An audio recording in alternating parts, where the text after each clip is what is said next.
देश में चल रही है, लेकिन उनका विस्तार करना, उनके सामर्थ्य को बढ़ाना, ये आज समय की मांग है, बहुत जरूरी है। वन डिस्ट्रिक्ट वन प्रोडक्ट, इस योजना कैसे हमारे उत्पादों को विश्व बाजार तक लेकर जाएं, इसके लिए हमें पूरी ताकत से जुटना होगा। साथियों, सिर्फ खेती ही नहीं, यहां तक कि फिशरीज सेक्टर में प्रोसेसिंग का भी एक बहुत बड़ा स्कोप हमारे यहां है। भले ही हम दुनिया के बड़े फिश प्रोड्यूसर हैं, एक्सपोर्टर में से एक है, लेकिन प्रोसेस फूड के इंटरनेशनल मार्केट में हमारी उपस्थिति बहुत सीमित है। भारत की फिश ईस्ट एशिया से होते हुए प्रोसेस फॉर्म में विदेशी मार्केट तक पहुंची है। यह स्थिति हमें बदलनी होगी। साथियों, इसके लिए जरूरी रिफॉर्म्स के अलावा करीब 11,000 करोड़ रुपए की प्रोडक्शन लिंक इंसेंटिव्स की योजना भी सरकार ने बनाई है, जिसका लाभ इंडस्ट्री उठा सकती है। Ready to eat, ready to cook, फल सब्जियां हो, सी फूड हो, मोजारेला चीज हो, ऐसे अनेक उत्पादों को प्रोत्साहित किया जा रहा है। कोविड के बाद देश और विदेश में ऐसे बेहतरीन प्रोडक्ट्स की डिमांड कितनी बढ़ गई है, ये आप मुझसे बेहतर जानते हैं। साथियों, ऑपरेशन ग्रीन्स योजना के तहत किसान रेल के लिए सभी फलों और सब्जियों के परिवहन पर 50% सब्सिडी दी जा रही है।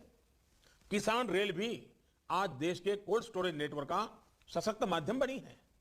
यह किसान रेल छोटे किसानों, मछुआरों को बड़े बाजार और ज्यादा डिमांड वाले बाजार से जोड़ने में सफल हो रही है।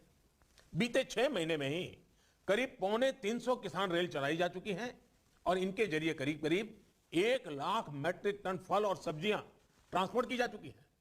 ये छोटे किसानों के लिए बहुत बड़ा माध्यम तो है ही, कंज्यूमर और इंडस्ट्री को भी इसका लाभ हो रहा है।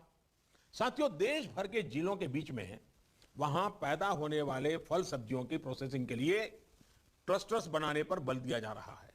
इसी तरह आत्मनिर्भर अभियान के तहत प्रधानमंत्री सूक्ष्म खाद्य प्रसंस्करण उद्यम उन्नयन स्कीम के तहत लाखों छोटी फूड एंड प्रोसेसिंग यूनिट्स को मदद की जा रही है। इसके लिए जरूरी इंफ्रास्ट्रक्चर से लेकर यूनिट्स लगाने तक आपकी भागीदारी बहुत महत्वपूर्ण है। साथियों, फूड प्रोसेसिंग के साथ साथ हमें इस बात पर भी फोकस करना है कि छोटे से छोटे किसान को भी आधुनिक टेक्नोलॉजी का लाभ कैसे मिल पाए। देश के छोटे किसान ट्रैक्टर, पराली वाली मशीनें या फिर दूसरी मशीनें एफोर्ड नहीं कर सकते। क्या ट्रैक्टर और दूसरी मशीनों को शेयर करने का एक संस्थागत, सस्ता और प्रभावी विकल्प किसानों को दिया जा सकता है? आज जब हवाई जहाज तक एयरलाइंस को घंटों के आधार पर किराए पर मिल जाते हैं, तो किसानों के लिए भी ऐसी व्यवस्थाओं का विस्तार देश में किया जा सकता है। किसान की उपज मंडी तक पहुंचने के लिए ट्रक एग्रीगेटर्स का प्रयोग तो इस कोरोना काल में कुछ हद तक किया भी गया था और लोगों को अच्छा लगा था। इसका विस्तार खेत से मंडी या फैक्ट्रियों तक, खेत से किसान रेल तक, ये कैसे हो सके, इस पर हमें काम करना होगा। खेती से जुड़ा एक और अहम पहलू सॉइल टेस्टिंग का है। बीते वर्षों में केंद्र सरकार द्वारा करोड़ों किसानों को सॉइल हेल्थ कार्ड दिए गए हैं। अब हमें देश में सॉइल हेल्थ कार्ड की टेस्टिंग की सुविधा गांव-गांव तक पहुंचानी है।